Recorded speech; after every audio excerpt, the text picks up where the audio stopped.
nongeye kubaha ikaze kuri channel yanjye abankurikira. Ese byagenze gute ko mutakireba amavideo yanjye?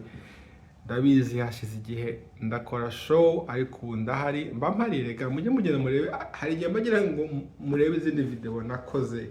Banyarwanda banyarwandakazi n'iki kibura, abenshi mwanyandikira muti ni gute naza muri Canada. Ese baza muri Canada murashaka iki? Mwagumye aho muri naho mukahubaka hose ku isi, haba ari mu Rwanda. Tukareba ukuntu twahuza ibintu. Nuko numva ngo n'abadiaspora basubiye iwacu kubaka company byaratunaniye. Nanjye ndi umwe muri abo ngabo bagarutse mu Rwanda tukubaka ibintu none ntibishoboke, ariko nuko bigenda mu buzima, cyangwa nuko dukomeza. Ariko ikintu ngira ngo tuganire nta matiku no kwishima iyo bamwe muri twe bagerageje kubaka imishinga imwe mu Rwanda iyo bitagenze neza. Ndimo kuvuga kuri Gael, Coach Gael.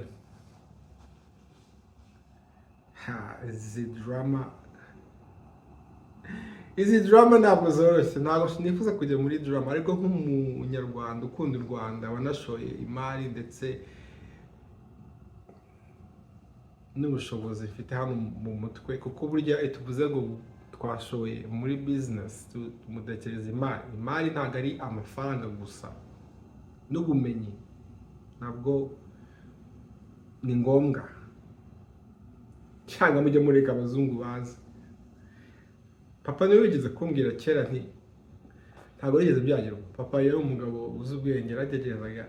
Kize kumbwira ati ese shima ni kuki umubona umubirigi w'umuzungu ajya muri Afurika agahenga inyanya, akabara imyaka 20 arimo guhinga izo nyanya yicaye nk'ahantu, noneho inyanya nyine arimo kwiga ahantu azazihinga, ubutaka ukuntu azabigenza byose arimo kubisuzuma, akihangana akamara imyaka 20 cyangwa irenze nta musaruro, cyo twatita nka profit, amafaranga avanyemo. Ndetse hari igihe wenda byanarangira yigendeye atarabonye. Ariko ibizakurikira ni iki? Izo nyanya hazazamo sauce tomate,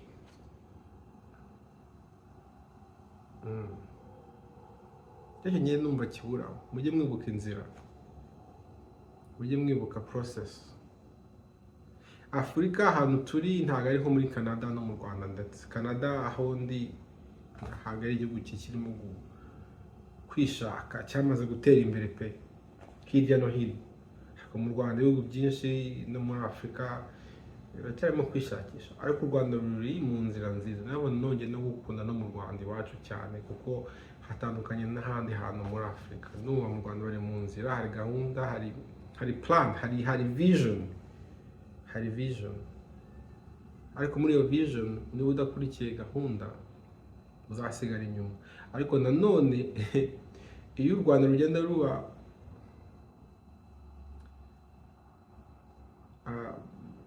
aho rugeze and then bigger, natwe ko dutekereza bigomba guhinduka.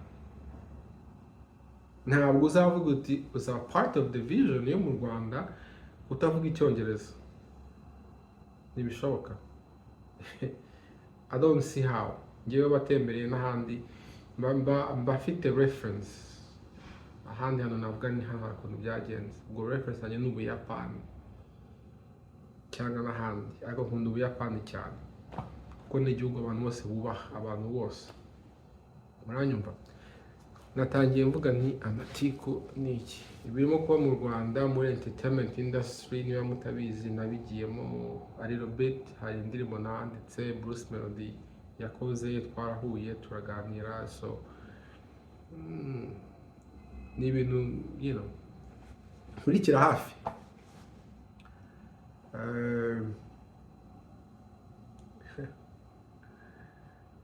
1:55 AM gitangira, I was just narebaga nkavuga ni unfortunately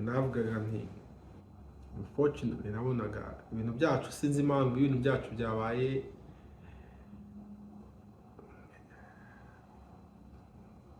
byihuse. Wenda nicyo kintu wenda ngira ngo ngira inama aba diaspora, niba ugiye gutangira business mu Rwanda, unyumve, ikintu cya mbere ugomba gukora ni ugushaka abamaze igihe muri uwo mwuga mukaganira. Barahari benshi bakakugira inama mukaganira. Icyo ni ikintu cyiza njyewe nakoze nkigera mu Rwanda, ngira ngo ntangire business mu bijyanye n'ubukerarugendo cyangwa muri business muri rusange. Hari abo twita mu Cyongereza elders, hari bamwe wenda ntabwo navugishije benshi, nagiye gushaka nitwa Shima, ndifuza kubaka ibi, nimungire inama, nimushire mu nzira. Nubwo wenda ntakurikiza wenda mu mutwe wanjye ibyo byose mwambwiye, ariko ndahari, ni ndimo gutekereza. That was a great start. Ariko aba diaspora benshi baje gutangira imishinga mu Rwanda ntibigende neza. Ko turi benshi nanjye nishiremo, zani heza, turaza tugatwika nyuma y'umwaka umwe cyangwa ibiri tukaba twasohotse byatunaniye yampaye. Ariko look, nta kintu cyiza cyubakwa hatajemo ingorane. Biravuna pe, biravuna. So iyo utari umuntu urimo guca muri iyo nzira, hari ibintu byinshi tutaba tutazi. Inzira yanjye nayisobanura, hari bamwe bayivuga nk'abantu wenda bakoze muri company ya Zani Neza. Buri muntu afite uburenganzira bwo kuvuga ibyo yagiye abona. Hari amakosa yakozwe, yego, ntabwo nabihakana, nusinde udakora amakosa mu buzima. Ariko mu buzima, ariko ni iki mvuze, mu Rwanda iyo umuntu akoze amakosa wenda biri nko mu ruhame, yampaye nka noneho amatiku arasohoka nkuko turimo kubibona. Ikintu dukunda kwibagirwa, na n'ubu ngubu hari bimwe byambayeho hagati yanjye n'undi muntu w'umunyarwanda ntagiye kuvuga ubu ngubu. Ikintu tugomba kwibuka nk'abanyarwanda, niba narakoze no channel mu Kinyarwanda kugira ngo ntihagire undi muntu ujye wumva ibibera mu gikari nko mu muryango, kereka wenda abandi bumva Ikinyarwanda. Nuko ikintu twibagirwa, turi umuryango, ntabwo wenda turi umuryango wa hafi dusangiye amaraso, ariko abanyarwandakazi tujye tugerageza natwe rwose dushake ukuntu twakundana.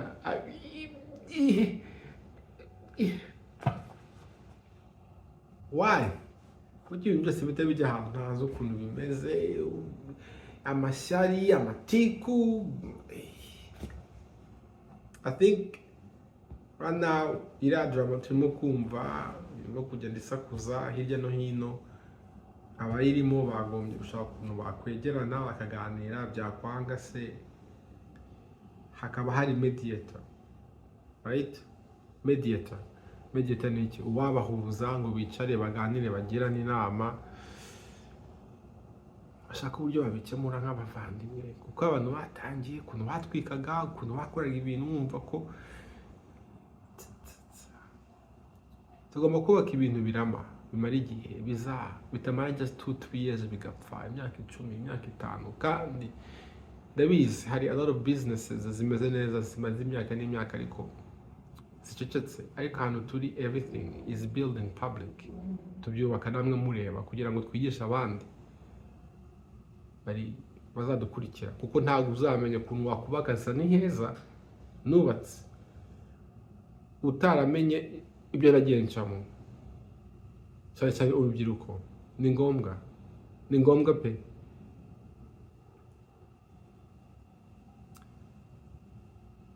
Kandi aba diaspora ni mutahi wanyu, ni mugende mwubake ejo hazaza, ntimureke ibindi bintu ntazi ukuntu byifashe.